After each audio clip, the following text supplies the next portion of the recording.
অনেকদিন পর রেস্টুরেন্টে আসা হলো, আজ জমিয়ে খাওয়া দাওয়া হবে কিন্তু, কি বল? হ্যাঁ ভাই, সে আর বলতে, তুই তো আবার ভেজিটেরিয়ান। আরে একদিন মটন বিরিয়ানি খেয়ে দেখ কি টেস্ট।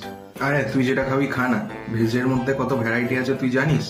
হ্যাঁ, তোদের ভ্যারাইটি মানে তো পনিরের নানান ধরনের আইটেম, জানা আছে।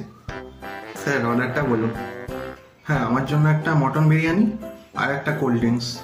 ঠিক আছে। আপনারও কি সেম স্যার? না না, আমার জন্য একটা পালক পনির আর লাচ্ছা পরোটা। ঠিক আছে স্যার।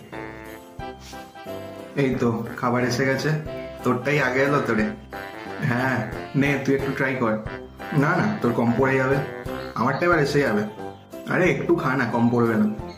ঠিক আছে, এত করে বলছিস যখন একটু ট্রাই করছি। বাহ, দারুণ করেছে তো। আর একটু নিচ্ছি। হ্যাঁ হ্যাঁ, নে না। ও, দারুণ বানিয়েছে। দেখি রে, একটু ট্রাই করতে বললাম, এত অর্ধেকের বেশি মেরে দিল। এই তো আমারটা এসে গেছে। নে এবার তুই একটু ট্রাই কর। না না, ঠিক আছে, তুই খা। আরে একদিন খা না, কি হবে? খাবি না?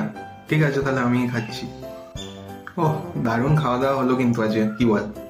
স্যার বিলটা। এই তো বিল এসে গেছে। 500 টাকা হয়েছে। 50-50 কিন্তু, তুই একদম বেশি দেবো করবি না। হ্যাঁ, 50-50 বলবে না।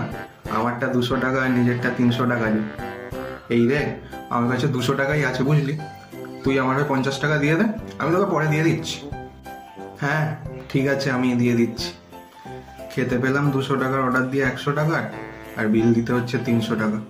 দূর, আর আসবোই না।